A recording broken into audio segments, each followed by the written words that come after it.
पक्के घर बनाएगी। देश में 70 साल से अधिक उम्र के सभी बुजुर्गों को मुफ्त इलाज की जिम्मेदारी भी सरकार उठाएगी। आप अपने परिवार में अपने बुजुर्गों को कह दीजिए, अब वो बीमारी को छुपाए नहीं। अगर कोई तकलीफ है तो मोदी बैठा है। ये मोदी की गारंटी है। साथियों, पिछले 10 वर्षों में एनडीए सरकार ने वो काम किए हैं जिन्हें पहले असंभव माने जाते थे। आज हर कोई कह रहा है बड़े कामों का दम सिर्फ भाजपा के पास है, एनडीए के पास है। आपको याद होगा, पहले अड़ोस पड़ोस के देश यहां हमला करके चले जाते थे। सीमा पर हमारे जवानों की आए दिन शहादत होती थी। आप लोगों को दुख के साथ ही गुस्सा भी आता था। आपका मन करता था ना कि इन्हें घर में घुसकर मारो। मोदी ने आपकी इच्छा का पालन किया और इसका नतीजा क्या हुआ? जो देश हमें आंखें दिखाता था वो कटोरा लेकर के भटक रहा है।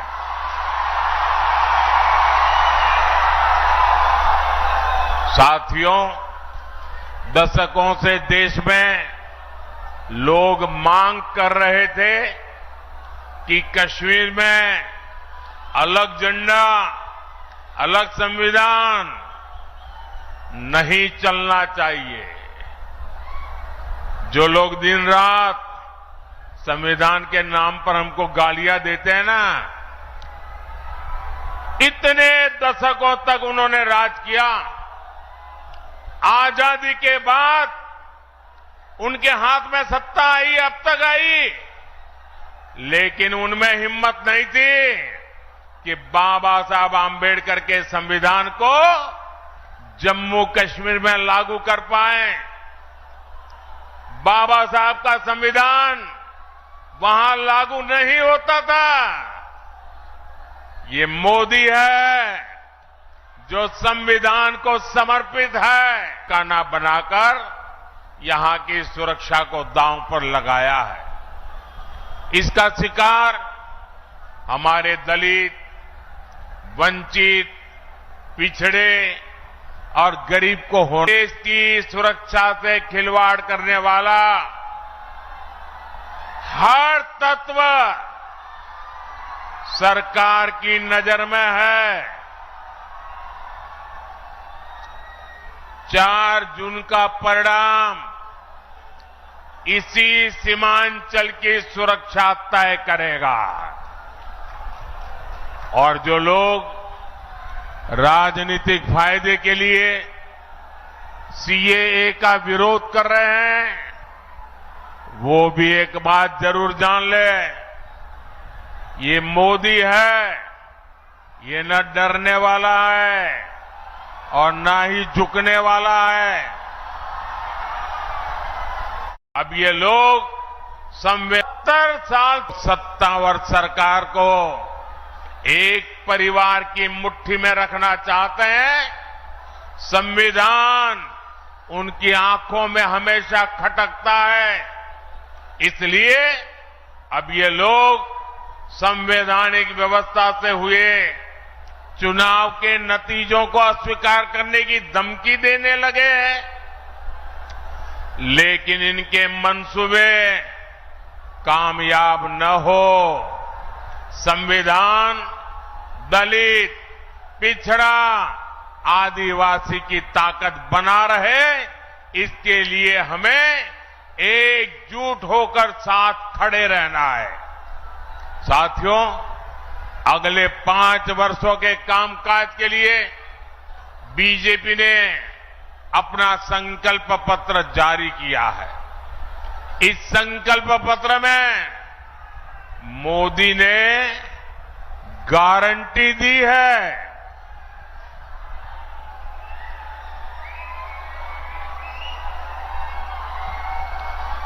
देश के सभी जरूरतमंदों को आगे भी फ्री राशन, मुफ्त राशन मिलता रहेगा। मोदी ने गारंटी दी है गरीब। सच्चाई सुनिए कि सुप्रीम कोर्ट का ऑर्डर आया कि ये जो चंदा ले रहे हैं इसका खुलासा करिए। खुलासा किया, क्या पता चला? जो पुल बनाया था गुजरात में जो गिर गया उसका चंदा खा गए। जो वैक्सीन लगी थी आपको कोविड में उसका, जोर से बोलो, अब ऐसे अनगिनत चीजें हैं उसमें। किसी को ये ठेका दिया, चंदा लिया, किसी को पे एजेंसी डाल दी, उससे चंदा ले लिया कि भैया अब रिहा हो गए हो तुम, एजेंसी तुम्हें छोड़ देगी। तो भ्रष्ट कौन है? भ्रष्ट कौन है बताइए?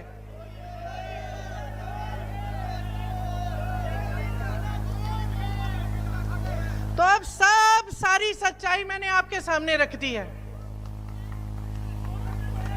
कोई बड़ा बड़ा भाषण नहीं दिया मैंने आपको, कोई नई बात भी नहीं सुनाई।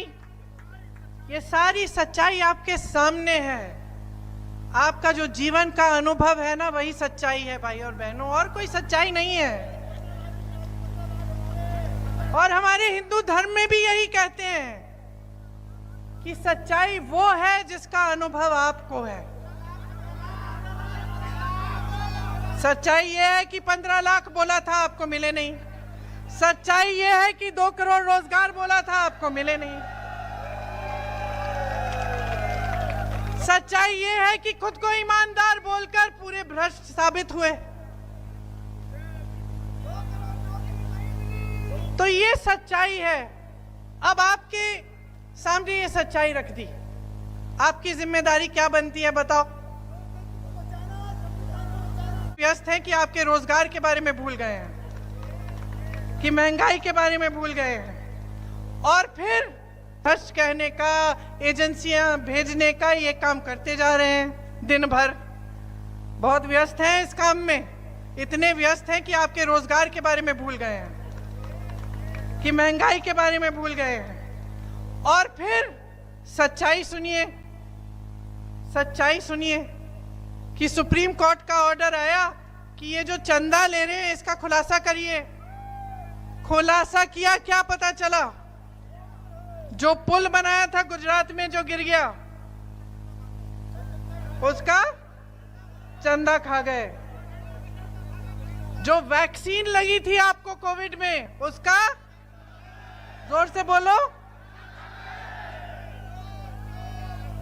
अब ऐसे अनगिनत चीजें हैं उसमें। किसी को ये ठेका दिया, चंदा लिया, किसी को पे एजेंसी डाल दी, उससे चंदा ले लिया कि भैया अब रिहा हो गए हो तुम, एजेंसी। नरेंद्र मोदी जी किसान बिल लाए, कानून लाए और लाखों किसान सड़क पे उतर पड़े। पंजाब में, हरियाणा में, मध्य प्रदेश में, पूरे देश में किसानों ने कानून का विरोध किया। किसान क्या चाहता है? किसान सिर्फ क्या? सही दाम। किसान ये कहता है कि देखिए, मुझे कोई फ्री गिफ्ट नहीं चाहिए, मुझे आपसे कोई तोहफा नहीं चाहिए, मगर जो मैं उगाता हूं, अपने खून पसीने से जो उगाता हूं, उसके लिए मुझे सही दाम मिलना चाहिए। बस यही कहता है किसान।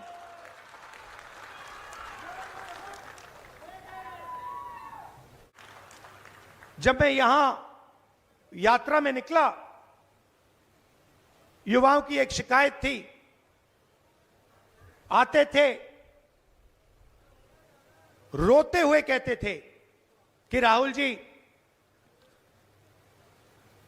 हमने सालों के लिए एग्जाम की तैयारी की, ट्यूशन का पैसा दिया, और जिस दिन चुनाव होता है उस दिन हमें पता लगता है कि बच्चों ने पैसा देकर पेपर खरीद लिया। हम पढ़े, हमने मेहनत की, और फायदा किसको हुआ?